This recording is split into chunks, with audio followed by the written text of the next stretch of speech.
Hello, you silly human. Why do you take my dad away every Thursday for an hour and a half? I Be- don't like it. oh, And I, whatever. This is your time to be unsupervised as long as you don't bite into any of the cables. well, sometimes. I've seen her play on your stove, lay in awkward positions, jump into boxes. She's fine. She's fine. Define fine. A-okay. That's that's how I define fine. A-okay. I don't even know what the A is. Ah, first letter of the alphabet. Awesome. That's a little too. That's a little too Inspiring. complicated. I can't think of any other A's. More than my brain can handle, and my small. I got none. Yeah, well, it's a good thing that it's 8 o'clock then. On to God. All right, you ready? Yo? Do I have a choice? At this point, probably not. But it's nice that I asked, right? Yep. Okay. All right, we're gonna mute Zelius. We're gonna mute myself, and then we're gonna do this thing. Now, wait, well, hold on a sec, real quick. Zelius, speak real quick. I just want to make sure I got your volume right. Speak real quick. I need you to get excited and then a little not excited. What? Sorry, this is my monotone voice tonight. Son of a gun! Where'd the gun go? Why is there a gun in the sun? What Okay, did the we'll just sun go with ever that do and to hope you? for the best. All right, here we go, ladies and gentlemen. Yep, here we go. Wait, have to hit the record button.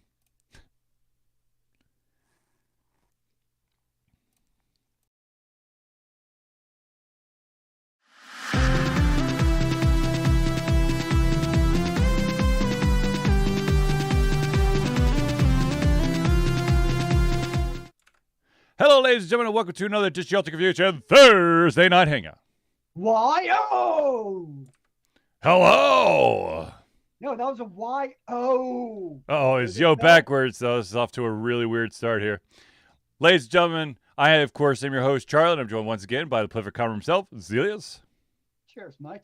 Ladies and gentlemen, this, of course, is the Thursday Night Hangout. It's a weekly live show where we try our best to cover the topics most important to you during the show. If you have, unfortunately, not added your topic or question or thought and you want to do so at any time during the show, please drop it in the chat. We will add it to the show. If we do run out of time, we'll add it to the very next show. So, without further ado, let's get into it. First off, some of you may have noticed that there wasn't a Thursday Hangout last Thursday. So I knew I was supposed to be somewhere. yes. So here is what happened. I, Charlie of Ultra Confusion, along with one of our fans, Clark, and my sister and my brother-in-law, went to see the Clerks Convenient Tour, which of course is Kevin Smith touring city to city with his new movie Clerks 3. Okay. And let me tell you, oh my God, it's a good movie. Holy cow. Like, I love the first Clerks. I'm kind of lukewarm on the second one, but the second one for kind of like backstory so you understand everything in the third, I that basically gives the second one a little bit more of a pass in my book, but the third one was great. I cheered, I laughed, I cried. It had everything. So here's what's always funny to me, right? What's up? Like, I honestly, I'm not a huge Clerks person. Like, it's just not my thing. Yeah. But I'm like, okay, I'm just gonna look online. Like, what is the Rotten Tomatoes score of Clerks 3? And And this is just kind of in general what I feel like happens with movies. uh-huh. The tomato meter, which I think that means it's like official real The reviewers. critics. 63%. Yep. Would you like to take a wild guess, like a ballpark of the audience score? Okay, what was the critics number? 63%. 63. So I would say that the audience members probably put it like an 86.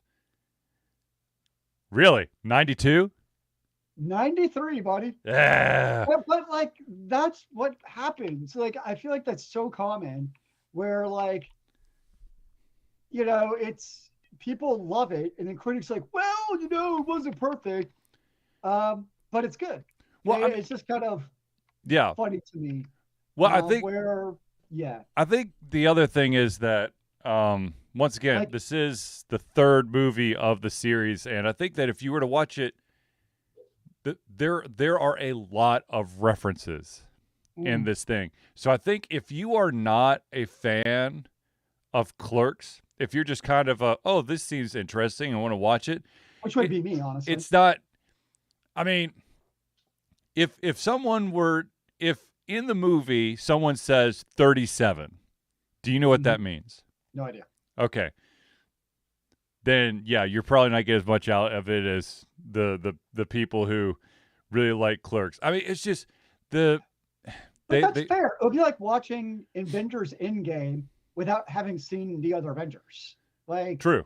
if it's a certain iteration of a series, that's fair. Actually, probably a better analogy would honestly be Lord of the Rings, because that's three. That's your trilogy. Yeah. And sure, on its own, Return of the King is a good movie, but having the first two make it like the perfect movie. So I definitely think dictating a movie's quality or predicating it upon the previous ones is perfectly valid in my book. Yeah. But anyway, another example is like Black Adam. Tomato meter. What's the tomato meter say? 40%, 40. Yeah, and what do the fans say? 90%, 90. Interesting. So it's just like another case of like, the critics say one thing, but then the fans are like, it's just a fun, enjoyable movie. Yeah, I heard that it was better than a lot of people expected, but it could have been more. That's what I've heard from people. Well, my understanding is part of it. I'm not a huge DC person, but like Black Adam is the definition of anti-hero, and he does like bad things in the comics. But The Rock also has an image. Yeah. And he's not going to go full Black Adam, basically. Yeah. So it doesn't mean it's not going to be a good movie. It's just probably not going to live up to what, another African-American male actor may have done. The Rock's not going to necessarily do what could have been darker things, which I get, because that's why The Rock is the most profitable movie star in the world right now. Mm-hmm. I mean, I'll probably see it someday. Yeah, I'll see it eventually. I mean, it's not at the top of my list by no means. But what is the top of your list that you have not seen? What is the top of my movie list? Ooh. I'm not exactly sure, to be honest with you. I'm sure there's something out there that I'd like to see Sonic 3 to see if it could continue to go. I dread the chance to see the Super Mario Brothers movie, because I think that Chris Pratt's just going to shat all over it. Yeah, that's nowhere on my list. I'm trying to I don't, I'm sure there's something I'm just not that I mean, I watched Clerks 3. That was my big one. So, I get that. But anyways, but yeah, so Clerks 3, and then now I'm back. Also, funny story, but at the end of last Thursday, or not last Thursday, but the previous Thursday, the last show that we did, I said that we had some Ultra Confusion merchandise coming, and that I would showcase it for you Sunday night and Tuesday night, and then the next Sunday, since I wasn't going to be here on Thursday. So that Sunday night, I forgot to turn my camera on. And then Tuesday night ended up being my son's basketball draft, so I wasn't here to do it. So this past Sunday, God, I hope I had the camera on. Anyways, long story short, I'm wearing the Alta Confusion hat for everyone to take a look at. And then I also have the Alta Confusion sticker right here in my hand. They are available at altaconfusion.tv. And if you just click on the merchandise link there, you go straight Nice. there. Very nice, very nice. Speaking of merchandise, or I guess campaigns or whatever, Code Warriors RPG, the latest game from Nerdburger Games, has successfully been funded, which no surprise. I mean, Craig Yay! Craig usually I don't think that Craig's had a failure yet. His initial goal was 5,000, and they ended up raising almost 17,000. They raised $16,934. So Nice. hopefully in April of 2023, because that's where he's aiming for, I'll get my book, my dice, and my dice 10 for Code Warriors. So congratulations to Nerdburger Games, aka Craig Campbell, for yet another successful Kickstarter. And of course, if you want to know the beauty or have any like, how the heck do I do this weird Kickstarter thing? Craig is the man, the myth, the legend who knows all of the ins and outs. Indubitably. Now, um, I saw that Craig is already setting up for Gen Con 2023, and I saw some of those prices for those booths. That's whoo, that's 1,500 for a booth. That's way out It's of Alta more for, Confusion's price, well, right? it's like 2,000 for the corner booth. Yeah, but since he's a returning vendor, he gets a slight discount because they know that he's done it before. But speaking of conventions, ladies and gentlemen, I do want to announce that Alta Confusion will be making a return to Chattacon in Chattanooga. It will be January 13th through the 15th. They've asked if I want to do a panel. I said yes. I just haven't actually submitted all the paperwork, but we are going to Chattacon January 13th through the 25th. 13th through the 15th, not the 25th. Jesus, that'd be a long ass convention. Nice. It's Chattacon. I would equate it to like a buddy convention. It's kind of like just a step up from an Andocon. So it's just like, you're not going to see a lot of foot traffic there, but you're going to meet some very interesting people, and I'm hoping that the spooky dudes, who are the guys that were Vitamin Geek, will be at that one, because that's where I saw them last time, was Chattacon, whenever the last Chattacon was, and we got to hang out. So I'm hopefully looking forward to hanging out with them. Very cool, sir. And one other, PSA real quick, ladies and gentlemen, it is very important for your voice to be heard, and so Alta Confusion would like to remind you that if you are of the age 18 or above, please go vote. I did it today. Here's my sticker to prove it. I am a Georgia voter. So the election is actually on, was it November 8th, I think? Sounds right. 8th or 10th, whatever. Anyways, go now so you don't have to worry about it later. Go vote. See ya. Not now. The polls are closed, Zelius. Jeez almighty. No, I got my absentee ballot. I gotta go do it now. You just told me. Oh, Zelius. All right, so ladies and gentlemen, let's jump into some of the meat of the show. I know that Zelius posted a story this week revolving around yet another attempt at a Android gaming handheld console. So Zelius, do you have any thoughts on what do they call it? The Razer Edge. Retail for $399. Why? Like literally just like it's already more than a Nintendo Switch. Isn't it the same price as the Steam Deck, if I remember right, for the base one at least? I think Steam Deck's $350. Like it's really not that bad for a price. No. It starts at $399. Okay. But still, same price for like literally infinitely more playability. It reminds me of the Ouya. Like honestly, like it's an interesting idea. Like 5 years ago, this may have actually been a good idea, honestly. You answer. But No, keep going. Keep going. I'd say like 5 years ago, it may have actually been an idea that could have got traction, because the Switch came out what 4 or 5 years ago, somewhere in that range. So you would have been only competing with that, but like with the Steam Deck, regardless of whether or not you want a mobile gaming device, if you're going to get a gaming mobile device, I cannot. I'm just putting the Switch aside for the moment.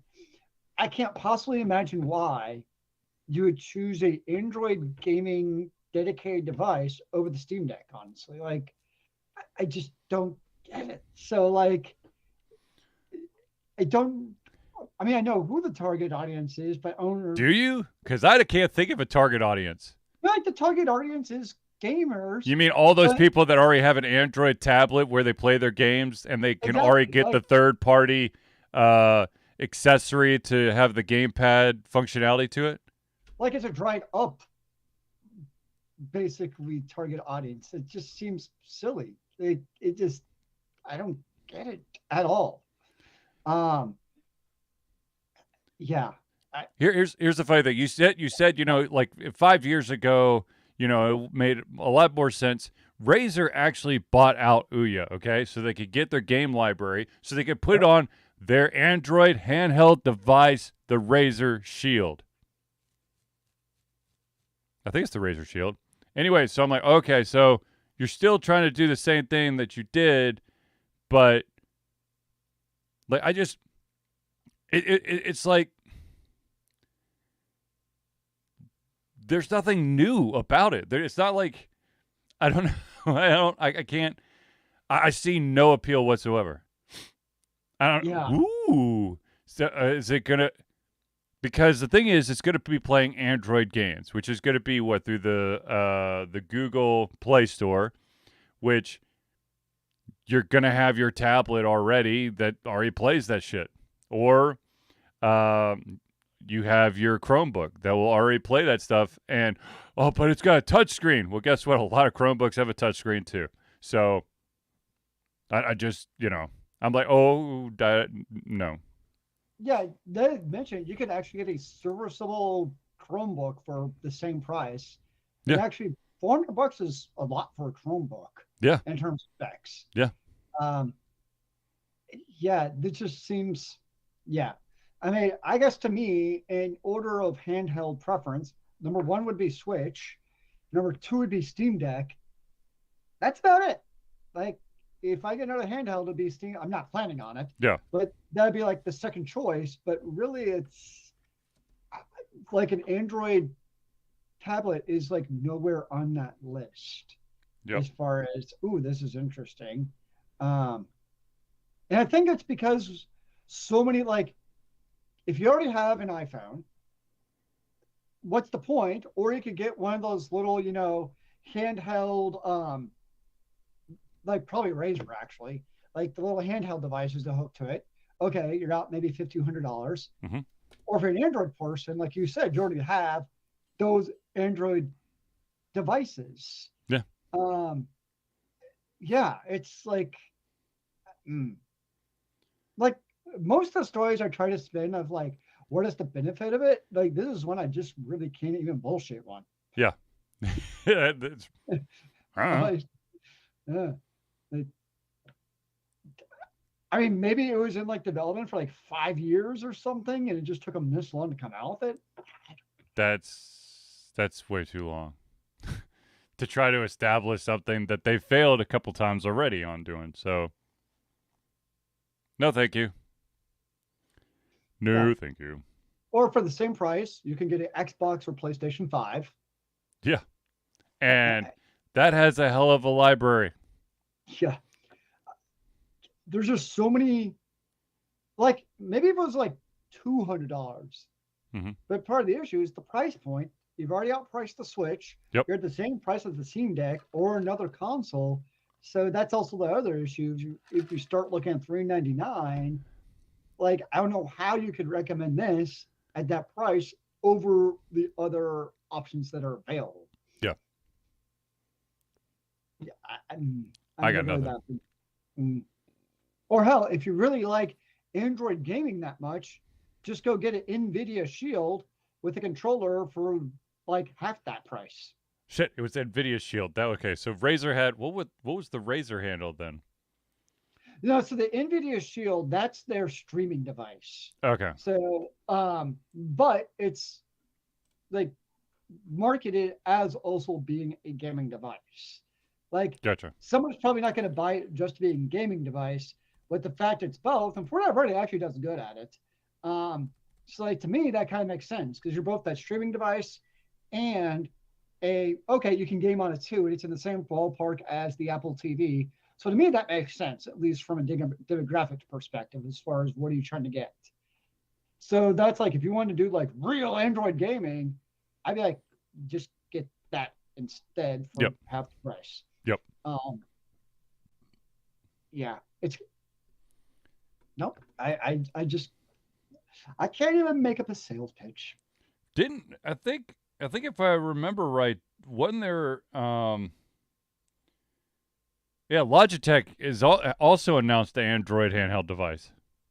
Yeah, both of them did it. One of the rumors is, or speculation is probably a better word, Yeah. is that the chip manufacturer basically got them to go in on it to try to market their chip. Mm-hmm. The Snapdragon G3X. Which apparently is actually like a 2-year-old chip or something. Apparently, it's not even that new. Well, it's taken them this long to make them because COVID. Yeah. So so you're right. I did see that about Logitech too, but it's probably assuming going to be like the same thing. Yeah. Yeah. So I know what you're not getting for Christmas. Yup. Nope. It's actually really funny if what it would be like, when you're younger and your parents buy like the wrong NFL football game at the store. That's what I feel like this is. Zelius, why'd you have to bring up such painful memories, you asshole?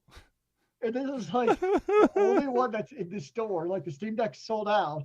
Like, this is another handheld gaming device. Don't like this. Dude, seriously, what you just said is exactly what happened to me. I was like, I want Tecmo Bowl. What did my parents give me? NES football. It's a football game. It's the same thing, right? Fuck no, it's not the same thing. No, it's not. All right, let's move on to something a little happier because, damn it, I am going to fall apart. I'm sorry, man. Bringing up bad memories of your youth. All right, so The Simpsons have this special episode every single year for like a long ass time. I don't know if they've done it. I don't think they've done it the entire run, but they've done this for many Halloweens, and it's called Treehouse of Horror.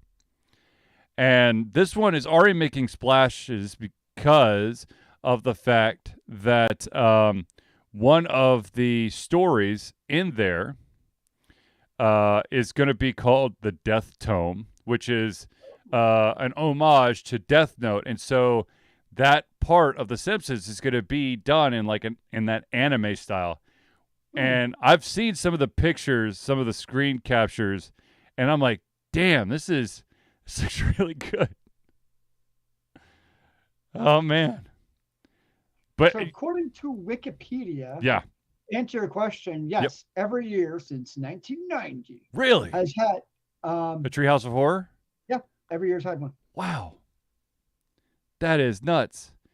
But the interesting thing is that I don't think that there's been many out of that full run. There's been many times where the Treehouse of Horror, the entire episode has sucked. There's always been something awesome about it. And this potentially could be that awesome thing. So now, of course, since I don't watch regular TV, I'm not exactly sure when Treehouse of Horror would come on. Is it Sundays? No, it's not Sundays. I don't even know. I don't know what's on actual TV. Yeah, that's the problem. Treehouse of Horror.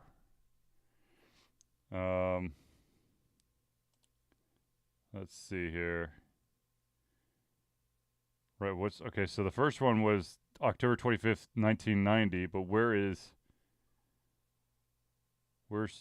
oh gosh, I guess I have to put it in 2022. You must get. What are you looking for? Trying to figure out exactly when um when October 30th. October 30th. Okay, so that would be Sunday. Yep. So Sunday night, I was right. Then my first guess was right. Ha ha. Look at that. I I might well I'll watch it the next day. I'll watch it actually on Halloween because I'll be streaming during the show. I'm Oh sure. yeah. But anyways, yeah, that's cool. I mean, I always loved Treehouse of Horror. Um, since I grew up and I'm allowed to watch Simpsons now. Thanks a lot, Mom and Dad. But I just want to give everyone a heads up, though I'm pretty sure that at this point, because the story is kind of big, most people know about it already. Now, speaking of big stories, let's talk about the fact that new seasons of Doctor Who will be streaming on Disney Plus in 2023.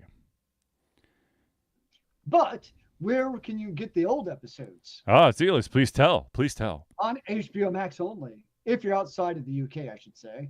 So it's like, great. If you want to watch all of Doctor Who, you need not one, but two simultaneous streaming services to do it, which is just another further way to piss off your customer base. Regardless of the show, having customers required to basically go to different platforms is just a terrible customer experience in any regard, in my not so humble opinion. I agree, but at the same time, unfortunately, I mean, you look at well, I guess now that Futurama's on Hulu, you could probably watch all of Futurama on Hulu, I would assume. Right? I don't even know. Yes? Actually, yes. Well, yeah, because I was going to say, well, because Futurama originally was a Fox show, but Disney owns Fox. So, yeah. Well, at least that has an excuse of being potentially different owners. Right. Doctor Who doesn't have that excuse. Right. I mean, Futurama was on Fox and then Comedy Central and now on Hulu. Yeah. So it's just, from a customer perspective, it's just obnoxious. But welcome to the streaming era of 2022. Now, I do want to point out there is, the exciting news also broke over the fact that for 3 Doctor Who specials, the 14th Doctor will be reprised, or that role will have a very familiar face. Some people would say their favorite Doctor, and that, of course, is David Tennant is coming back for 3 specials. Before, I know I'm going to mess up the name. I'm going to try it anyways. Nkuti Gatwa, who will be the first African American. Well, no, that's not right. I guess the first African male Doctor. I almost said first African American Doctor, but in the seasons with Jodie Whittaker, there was a weird kind of like parallel universe going on, and there was a female African American Doctor, or so they say.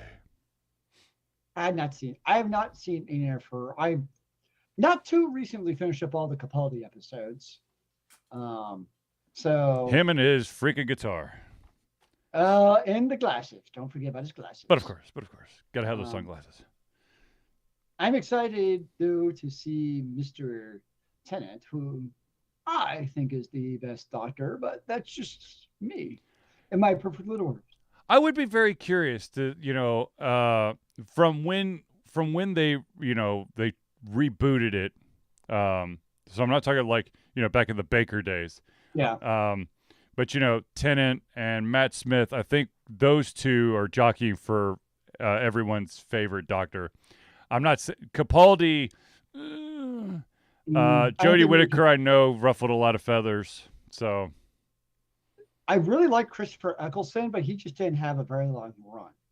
Well, he didn't. I don't think he truly understood, like, what Doctor Who was, and because from my understanding, he's done interviews after the fact, and he has deeply regretted the fact that he didn't stick on for longer after he's Mm, seen like how much the fans to this day there are yeah. people who consider still think of him as one of the doctors.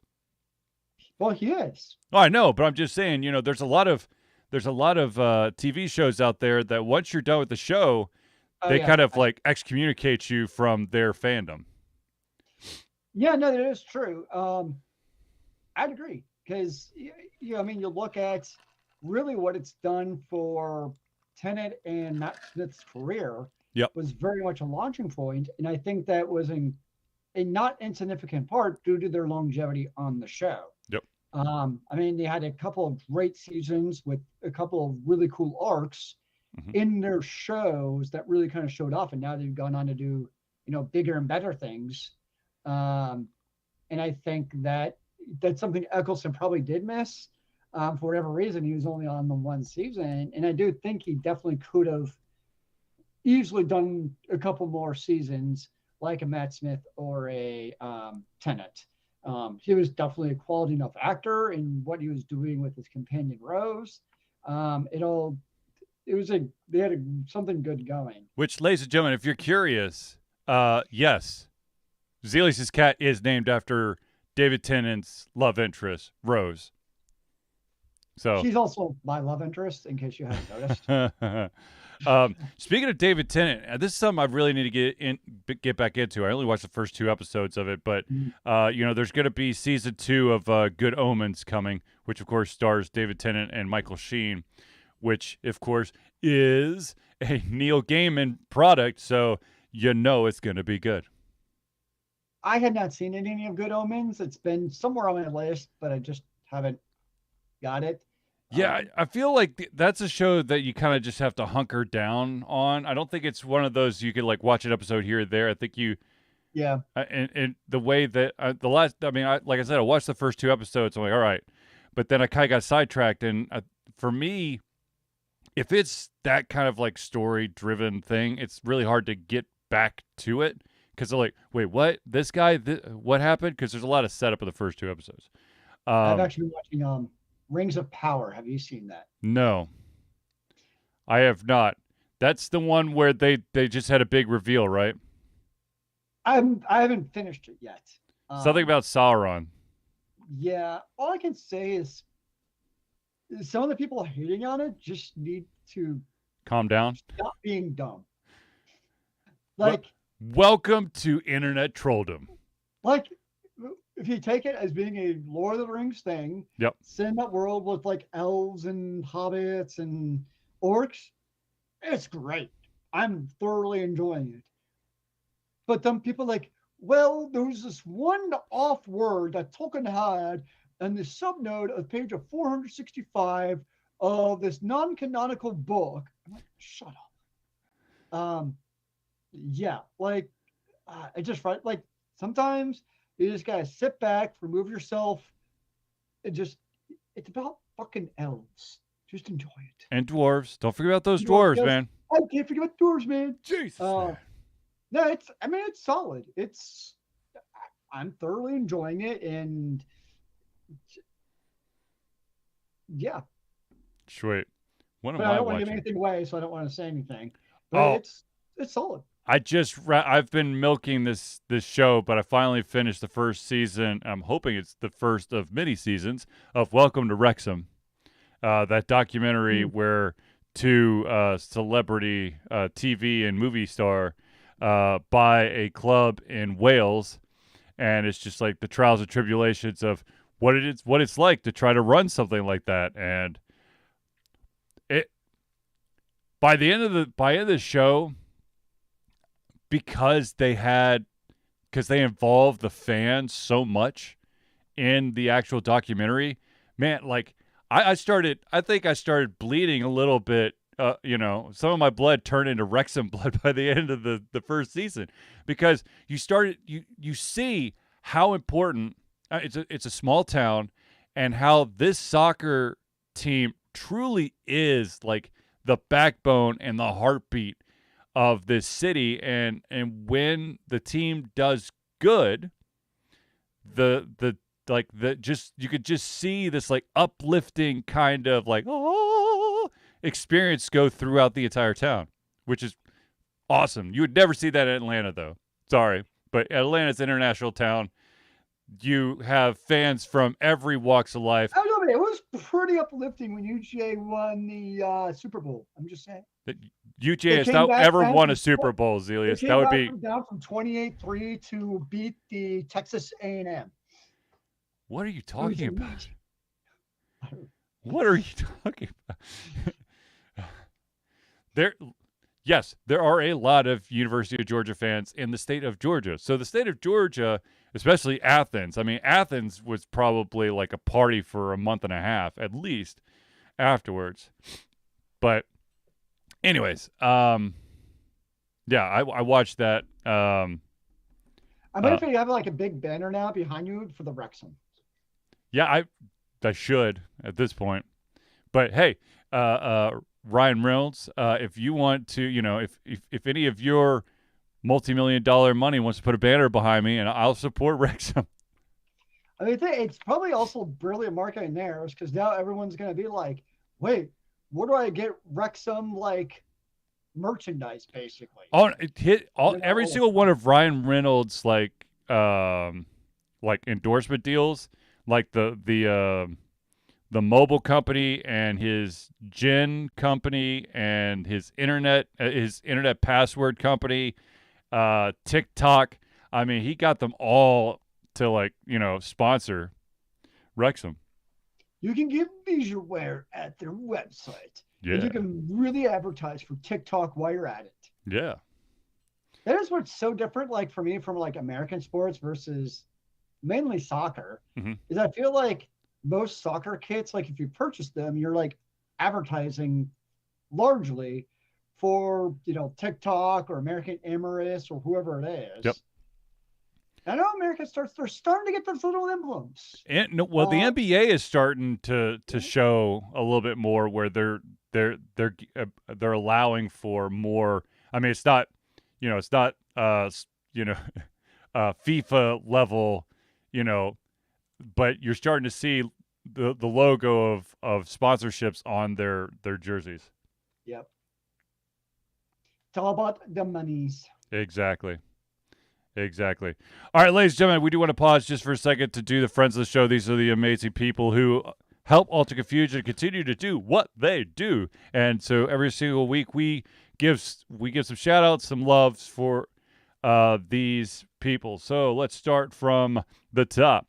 Ladies and gentlemen, the Indie Cluster is an organization of independent game developers that want to gain exposure by being involved in the community.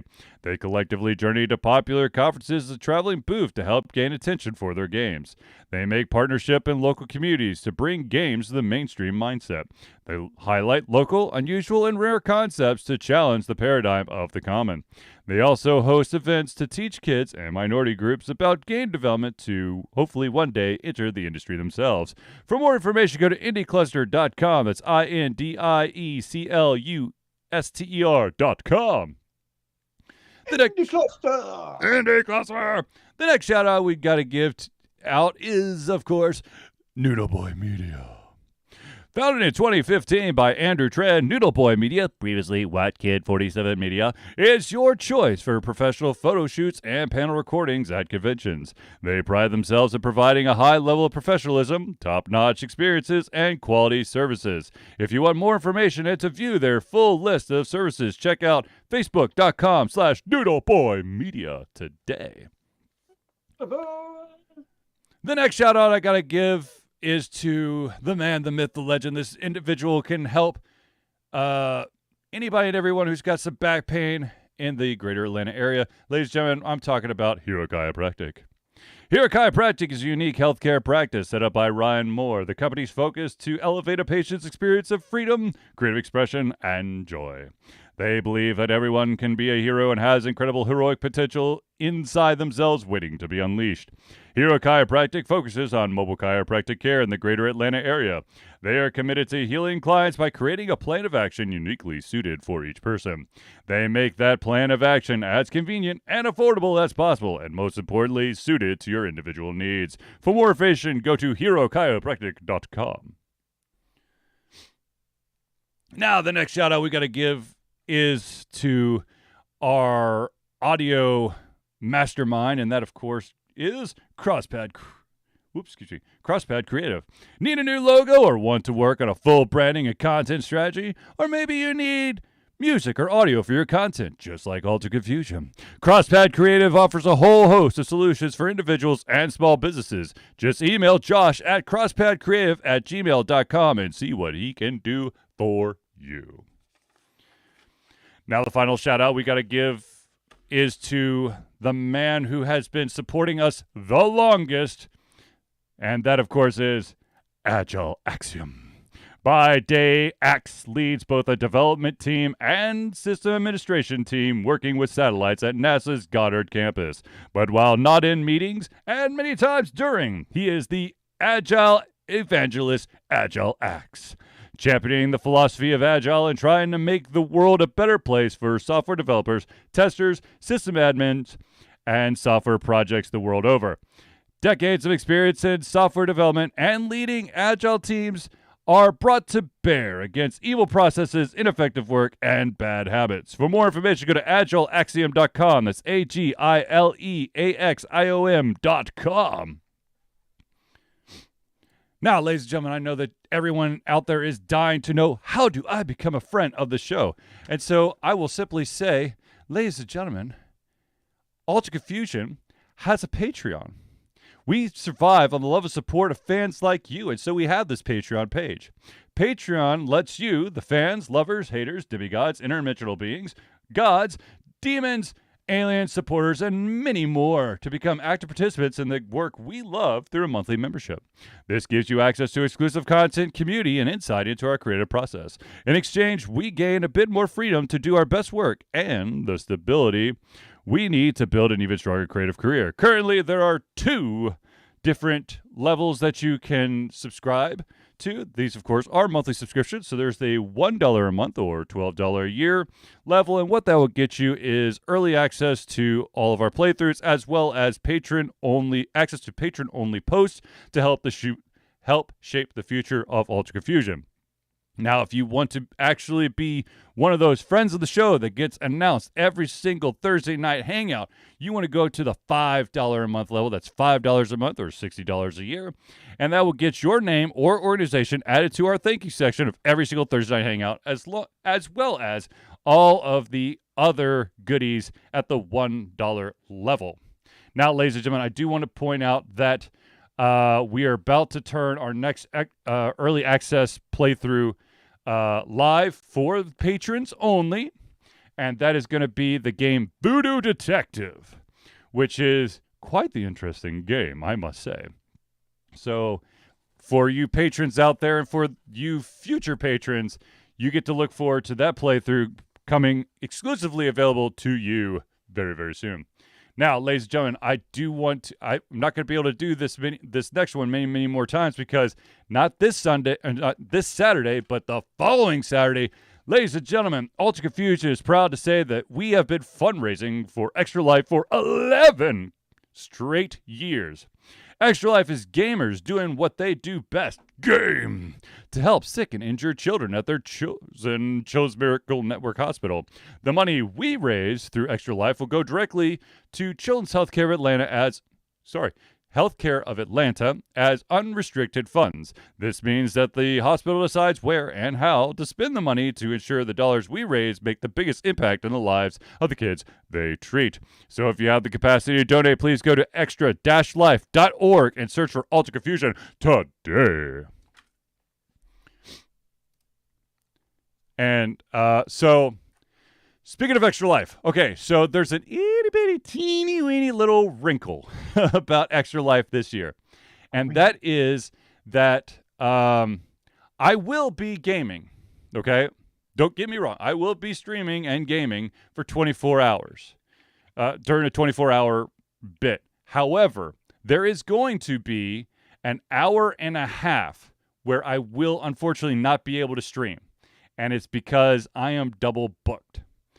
And the reason why I'm double booked is I am also the head coach of a 10 and under boys basketball league, and their first game is November 5th. I don't know the time yet. It's either at 8, 9, or 10, or maybe it's 9, 10, 11. I can't remember. It's those 3 slots. So, AM or PM? huh? AM or PM? So I will be coaching at All Saints Catholic Church in Dunwoody, Georgia. I mean, morning or evening? Morning. Sorry, AM. Jesus, the kids would not survive. Now, the funny thing is, I'm going to be doing this 24-hour game-a-thon, and then I will have a men's basketball game on Sunday at, let's see here, November the 6th at 10 a.m. So, whoa. Yeah, dude, I am going to be like the Walking Dead. And I already told my team captain, like, look, I'm going to be totally honest with you. I'm doing a 24-hour charity event the day before, so don't expect me to be like bright-eyed and bushy-tailed for this game. Maybe it'll wake you up. Who knows? Maybe. Who knows? So when we start coming up with a gaming itinerary. Okay, gaming itinerary. Thank you, Zelius, for mentioning that. There are a couple of ideas that have been floating around. One is that Alan Wake was released on the Switch, so that may factor into what gets played. However, there are many other games that I also have access to. So I wouldn't rule anything out, but I was okay. So here's the deal. I was kind of there's a new game that everyone's going, oh my god, it's awesome. Let's do this game. It's called Scorn, and I streamed it Sunday night, and maybe I'm doing something wrong, but oh my god, the game is boring. Oh Jesus, it's so boring. Oh god, it's like the lead art director basically. I can't remember the name of the artist, but it's the artist that basically was one of the inspirations behind like Alien, the movie. It's like that dude, like the art director basically like, okay, let's make the entire game like this dude's artwork, and I don't understand. I've put, how much time have I already put into Scorn? I've already put over 2 hours into it, and I've gotten lost several times. I don't know what to do. There's like some puzzle aspects to it that you literally just have to bang your head into a wall until it works. Not the head in the game, but your actual physical head into a wall going, this is so stupid. What the fuck? Like, I don't understand. Like, I gotta play Scorn. Let's see. What is Scorn? What's the tagline here? Let's see if I can. Scorn is an atmospheric first-person horror adventure game set in a nightmarish universe of odd forms and somber tapestry. I've not been scared yet. I mean, yes, it's a very depressing atmosphere because it's just you. You're the only one alive. Yeah, there's some grotesque monsters, but I'm like, ooh, like I don't know, I just saw something. I think I was reading an article today about how they're really excited about how it looks and runs on the Xbox. I'm like, but it's so boring. I don't understand. It's all about the immersion. It's not immersive at all. I'm reading some quick reviews, and anything good to it's the most immersive game I've ever played. That's basically what it comes down to from what I've seen. I was not immersed at all. I was immersed in my own frustration over what the am I supposed to be doing. It's like they tried to they just kept like trying to throw like these like it's a horror kind of feel with a little bit of gross factor. Hmm. Let's do that. Because like, yeah, there's like you get the squishy organ sounds. I'm just like, woo wee, okay. So what you're saying is squishy noises don't scare you? It's like there's one thing where you have to like you have to hit a switch to make this big dial move so you can move on to the next level. And what's stopping the dial or what's holding the dial in place is like it looks like a massive like big intestine that's running through one of the holes that's keeping it in place. So when you push the when you activate the thing, you hear this as it breaks busts open so that the thing could go around. I'm like, oh, okay. I'm like, so it's like Very I nice. feel like the horror thing is more of a gross out thing at this point. Yeah, there's some creepy monsters, not gonna lie, but there's I think I've in the 2 hours I've maybe done some kind of combat action 7 times. Most of it is just me walking around trying to figure out, can I open this door? Nope. What happens if I push this button? What happens if I do this lever? Nothing. Maybe I'll come back later. Okay. Like that's it.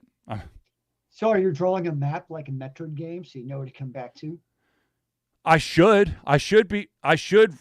there is no mini map. So I Mm. should be hand drawing a fucking map Yes. so I know what the hell I'm supposed to be doing. Ooh, your doodles should become the map for this game. Oh Jesus. No, to be honest with you, my brain doodles make more sense than some of like the navigation that you have to do in this game.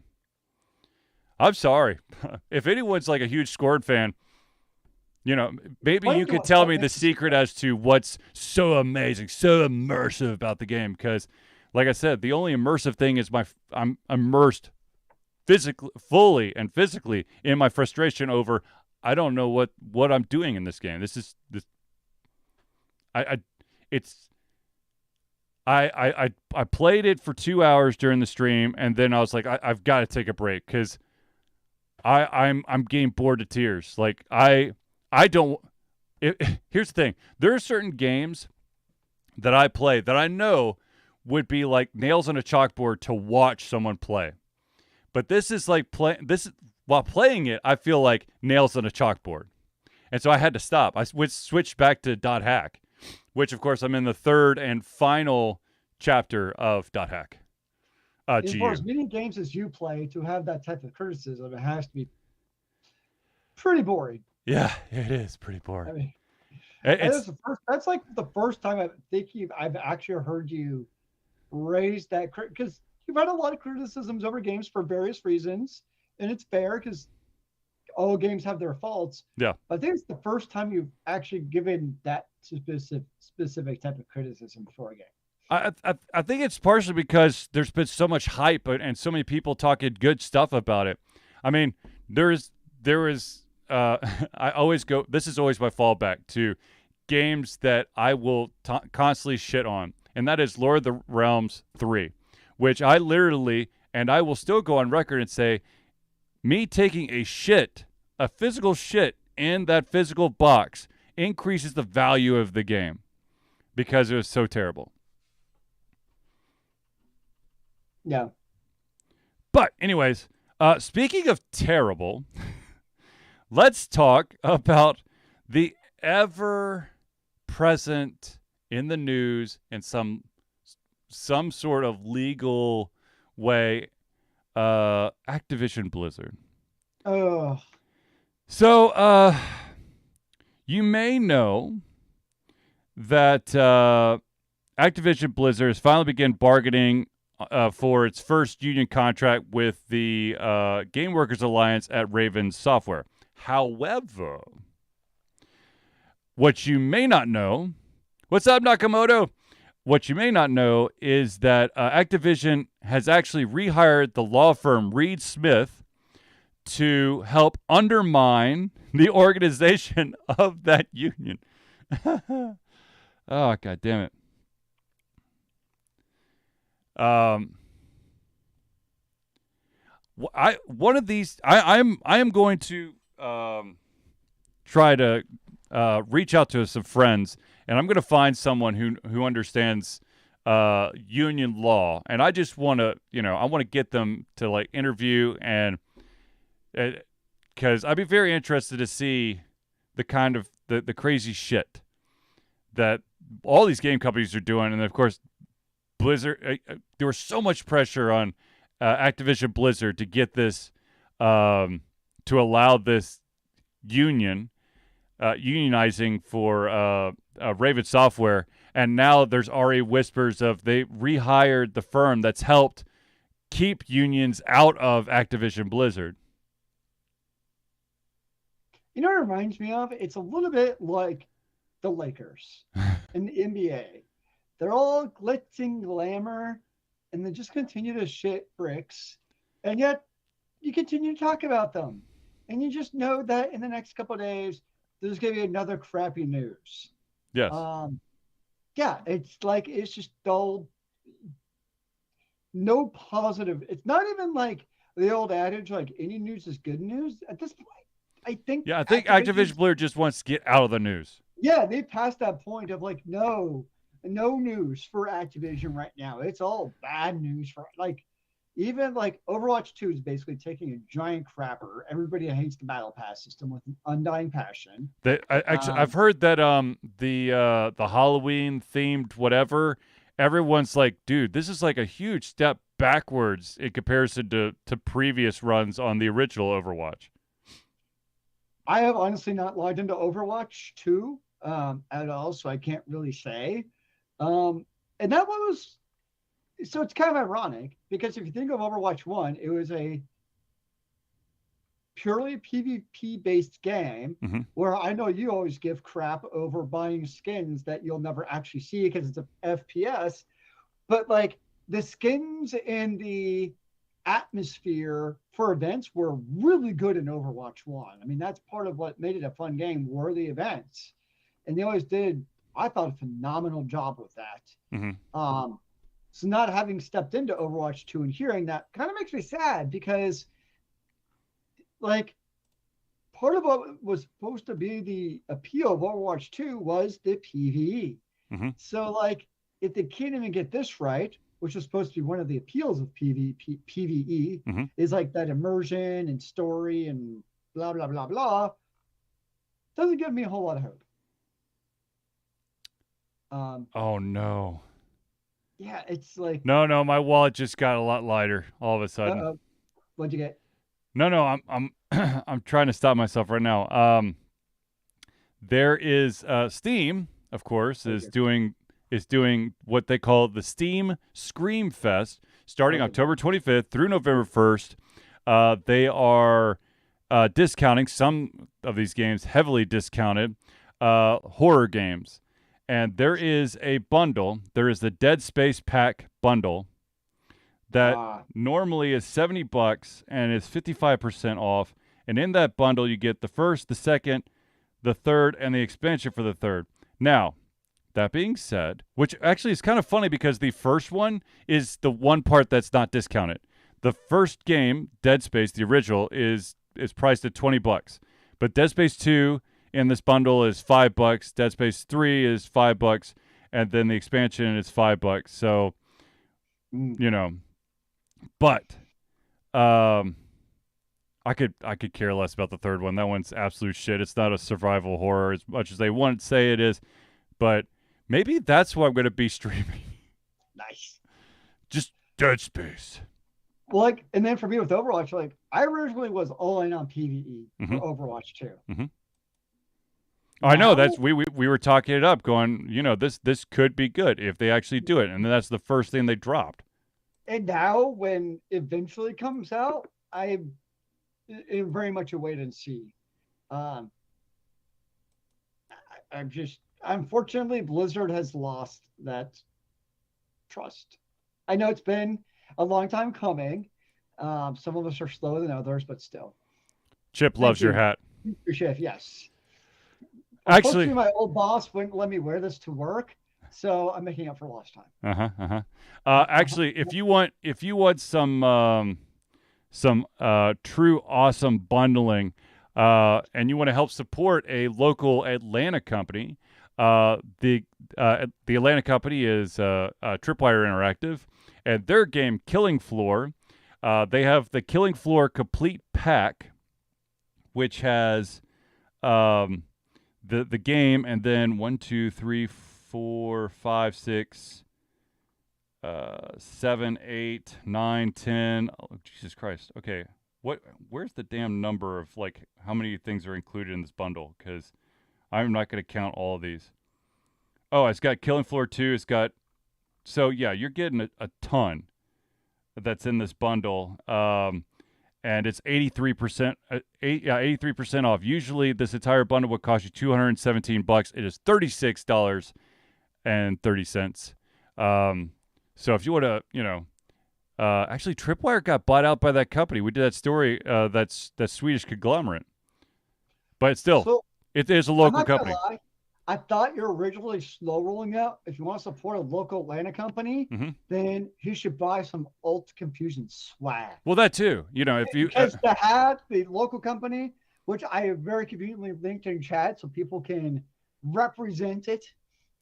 I do want to point out that a friend of the show and also has been one of our guest co-hosts, Jason, has already purchased both the hat and the sticker for his own use. And I have to say, this hat has grown on me. Like at first, I was kind of, but since I've been wearing it, and I think it's more of like I've broken it in, so it's now taken more of the shape of my head because I got a weird ass head. It works for me now. That's not the only weird ass thing, but that's okay. Thanks, Elias. Just trying to help. Yeah. Anyways, um, oh shoot, God dang it. There was another story, but I think I accidentally closed the tab. Damn it. You can right click and reopen last closed tab. Yeah. Hold on. Yeah, hold on. Balls. While Charlie's desperately looking for something, Zelius, was there any other bits of news that you saw this week that you wanted to bring up? At this point, I don't remember what's happened this week. Touche, dude. Touche. Yeah, Usually you remind me because my brain no work. well, there is that. I must be doing something wrong because I can't. I did that. Oh, so if you, I know that we probably don't have a huge amount of, well, maybe, I don't know. You got a bunch of Call of Duty people out there, but there is a warning going out. Do not change your location to try to play early because it's going to completely jack you over. Was it like geolocated based on where your release date is for the game? Yes. Hmm. What did I just kick? Oh, the controller. Oh, I thought maybe you kicked a small human. No. Now, Zeus, I know you're not a huge horror game player, right? I think like Resident Evil 4 is probably like the only one I've actually really played. Yeah, So there's a bunch of, because we're so close to Halloween now, it's every single website I feel except for Alter Confusion, right now, has one of those one of those polls of what is the scariest game ever. And to be honest with you, and I'll still say this even if people don't believe me, I still think the original Condemned was the scariest game I've played because it's the only one, like I said, that made me turn on all the lights after playing. Yes, Dead Space, definitely some good jump scares. I'm looking at the list on Game Rant. They got Resident Evil, which of course, there's some good jump scares there as well. Silent Hill, yes. Alone in the Dark. I don't know if I actually played Alone in the Dark, to be honest with you. Outlast, never played it. The Dark Pictures, that's creepy, but I wouldn't say it's like the scariest. Actually, one of the Dark Pictures games is one of our playthroughs that we had an early access of. I believe it was called. Let me double check real quick. Dark Pictures. Of course, it pulls up Scorn, which we just had that chit chat. Dark Picture. It's just because you need to play more of it. I will try. Man of Medan. It's basically all your. It's really. Most of it is you're just walking around and your decisions do shape your game at the end. And yeah, there's some creepy stuff. There's some definitely creepy stuff. But one of the games that I need to go back and play it again is Little Hope. That's the next Dark Picture anthology that I will be playing for an early access. Actually, that might be the next early access, to be honest with you. I do have one game you need to play when it comes out. What's that? A true Master of Magic remake. Is it? Oh, Lord. Hold on. Supposedly it's actually coming this time. Hmm. It's not just a fantasy that may or may not happen. So this is an Elemental? No, it looks like this is literally just an upgraded like reskin versus an actual remake. This is just make it look nicer. But wait. Isn't there already one on Steam? No, but this is a remake. I know. I'm just giving you a hard time. I know, Zelius. I know. Don't kid with me about Master of Magic, man. I'm sorry. I didn't mean it. Too seriously. But yeah, let's see. What are some of the other ones? Fear, Dead Space. The first two, yeah. Five Nights at Freddy's. I could never figure out that game. Just couldn't get into it. But there's a lot of Five Nights at Freddy's. There's more than 5 nights. That's all I have to say because there's like 4 of them. So that's 20 Nights at Freddy's. If you could take that much.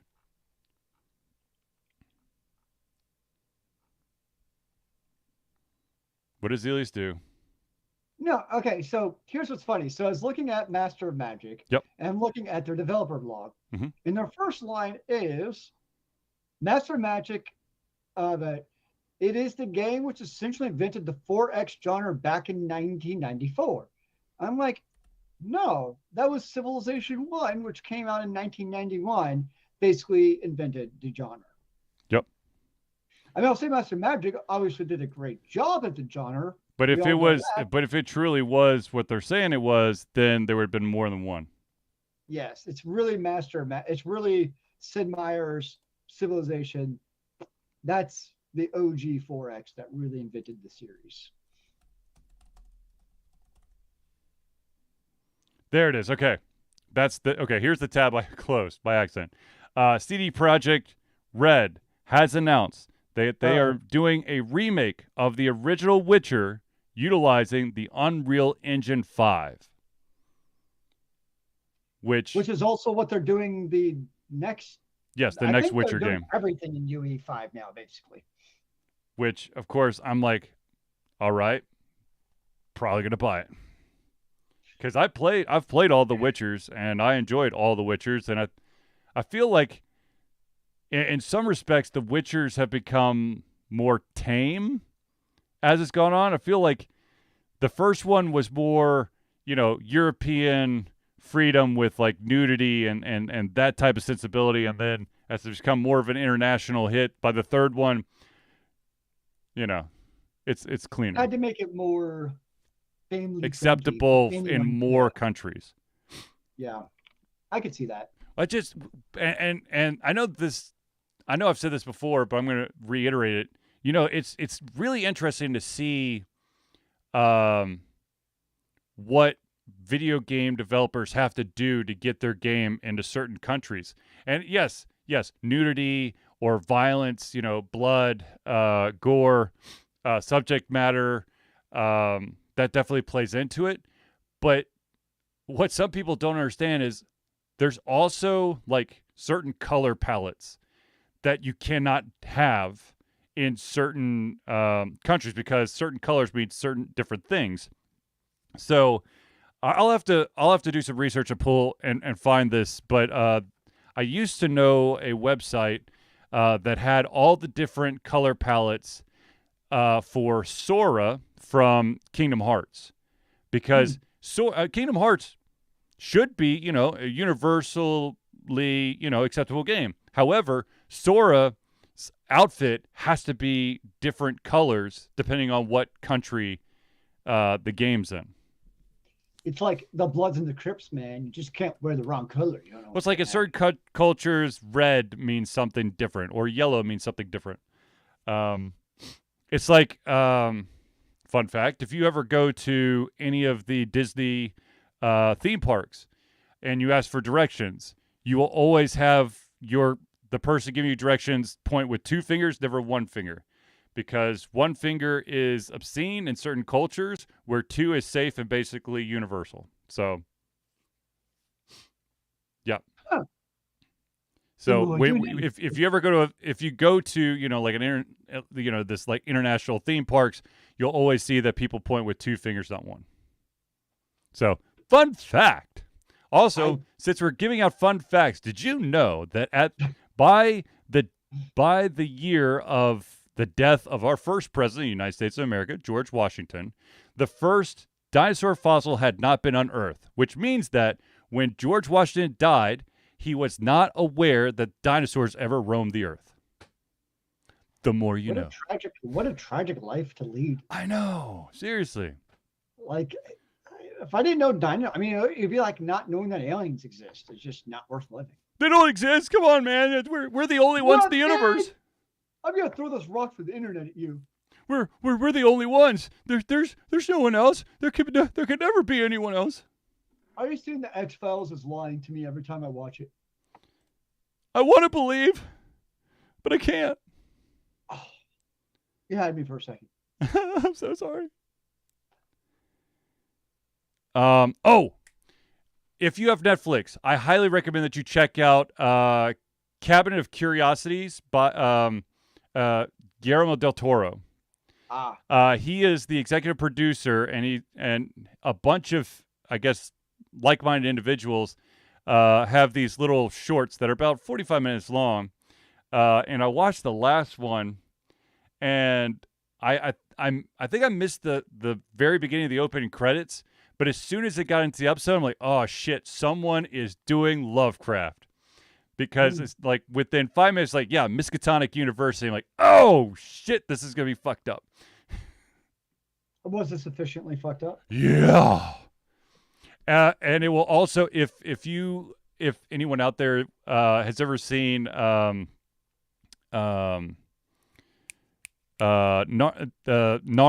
Chronicles of Narnia, Prince Caspian, that main character, the guy who plays Prince Caspian, is the lead in this, as well as an actor who has always been really super creepy, Crispin Glover.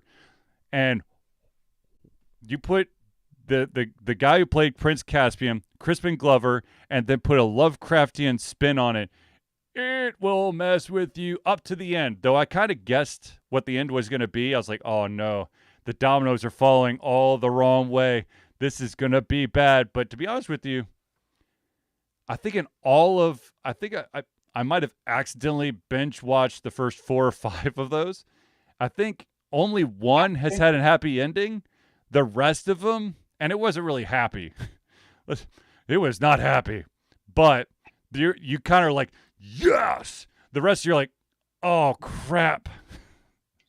I just hate those accidents where you just let autoplay play or you accidentally click next multiple times. It's a terrible, tragic thing to have. See, I could say that, it's just audio play in the background, but I will fully admit that I clicked, am I still here? So I only have myself to blame. Okay, I've only got myself to blame. But yeah. Definitely highly recommend. I mean, I always love Guillermo del Toro's stuff. It's just when he announces stuff, I'm to the point where I'm like, okay, it's a 50-50 shot if this thing actually gets made or it gets shelved. But if it gets made, it's going to be awesome. It's those creative, zany ideas. Exactly. And I love creative, zany ideas, especially ones that deal with like, you know, the sci-fi horror genre, then yeah. Yeah.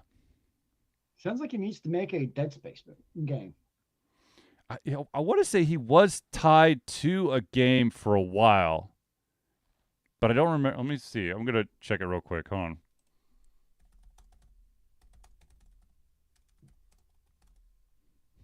Now you must know for sure.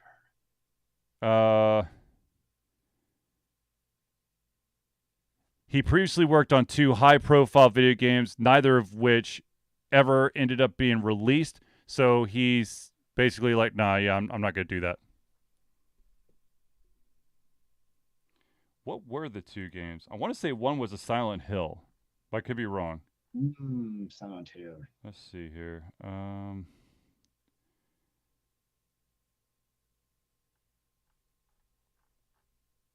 to remember. That's right. That's right. He was working with Kojima on the Silent Hill title PT. And then Kojima and Konami had that really messed up breakup. And then Kojima went on to form his own company, Kojima Productions, which, of course, I got this bad boy from. And all of the proceeds for this go to the Ukraine Relief Fund. But that's right. Yeah. That was getting Kojima and Del Toro was like a fucking dream team. And then Konami pissed all over it. So that'd be interesting. It would have been. All right, ladies and gentlemen, we have reached the end of our show, unfortunately. But I do want to thank everyone who came out and watched, and of course those who are watching this on YouTube or listening to this via your favorite podcast host of choice, be it on iTunes, on Google Play, on Pandora, Spotify, Odyssey, and whatever other ones are. I swear, like, I get emails about, hey, your podcast should be on this. Sign up for free. And I'm like, okay, sign up. So we're on a lot of podcast distributors. So many choices.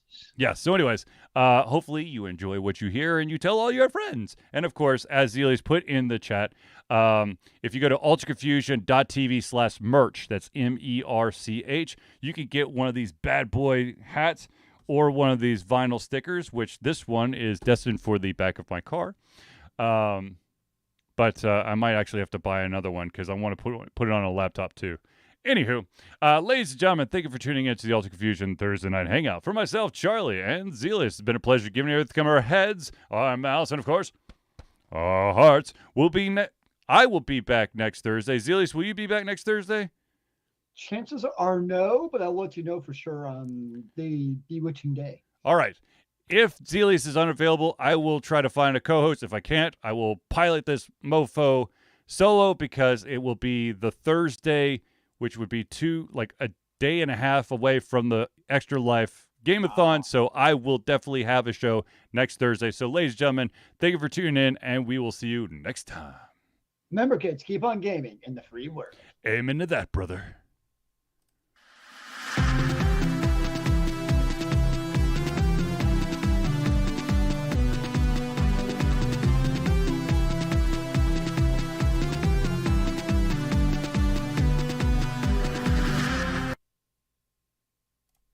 And we're back from outer space.